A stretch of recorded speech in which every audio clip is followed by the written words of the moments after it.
Welcome back to Askewed Reviews. And today I'm reviewing a film that's currently in theaters. The movie that I'm referring to is the 2025 film Black Phone 2, directed and co-written by Scott Derrickson. So this is the sequel to the 2021 film The Black Phone, which was based off of a Joe Hill short story. So this movie takes place 4 years after the events of the first film. Finn and Gwen are a little bit older but are still in school at the moment. It is, however, about to be winter break. Technically, for the most part, things are going better for the two of them. Even though Finn has kind of traveled down a bit of a bad path, he obviously is, not buried somewhere, so that's always good. And as for Gwen, she really has not dealt with any dreams recently, and it appears that she might actually be getting a boyfriend. And this is in the form of Ernesto, who happens to be a young boy that is the little brother of Robin, who was in fact a friend of Finn's that unfortunately did not make it through the events of the first movie. Since this is a Black Phone movie, though, it of course is not going to stay idyllic, and they're not just going to have normal childhoods. In fact, Gwen does start to get dreams again, but this time it's about a girl in 1957 who is at a camp called Alpine Lake.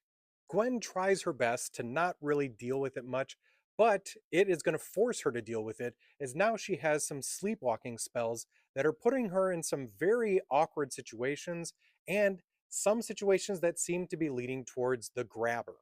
Now, if you've seen the first film, bit of spoilers here, the grabber does not actually make it to the end of the film. So this is definitely not a good sign.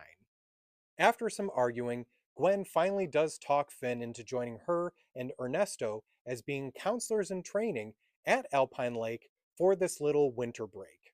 So the three of them head off to this camp to investigate, and they end up dealing with a lot more than they were expecting.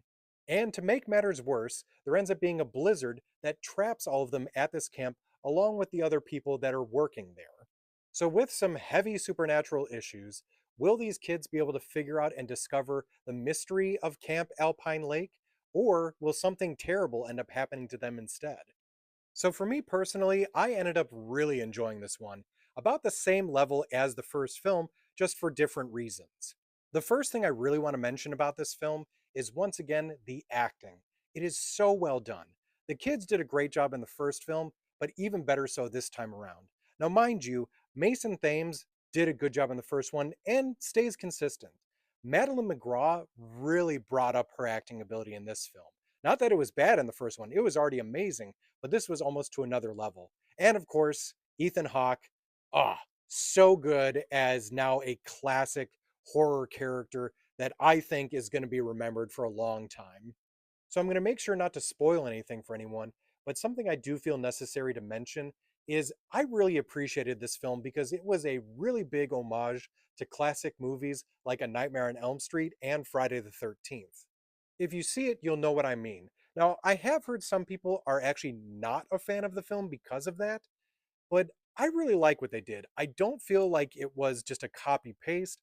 I feel like they took the best parts of those movies and kind of made it their own.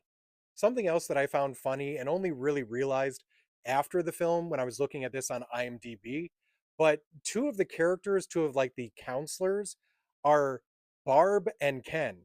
You know, Ken and Barbie. So I found that to be highly amusing. One other thing that I personally really appreciated about this movie, and it kind of connected with me on a different level, is Camp Alpine Lake is a Christian camp. And when I was really young, I was sent to a Lutheran Covenant kind of winter outing group that was called Covenant Harbor. And so it was like a weekend more than it was like a week or 2 weeks.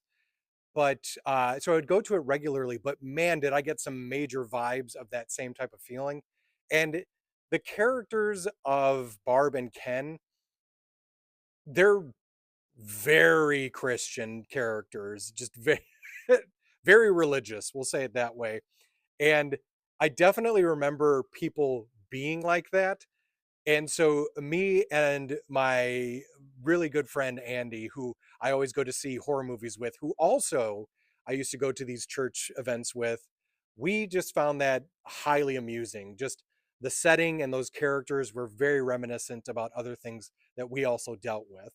So for me on my scale, I'm giving Black Phone 2 a 4 out of 5. Now, if you get a chance to, I absolutely recommend checking this out in theaters while you can. The winter aesthetic to it is really nice in a big theater. It definitely makes you almost feel cold while you're watching it. So I hope you enjoyed this episode of Askewed Reviews. And if you've already seen Black Phone 2, let me know what you thought about it in the comments.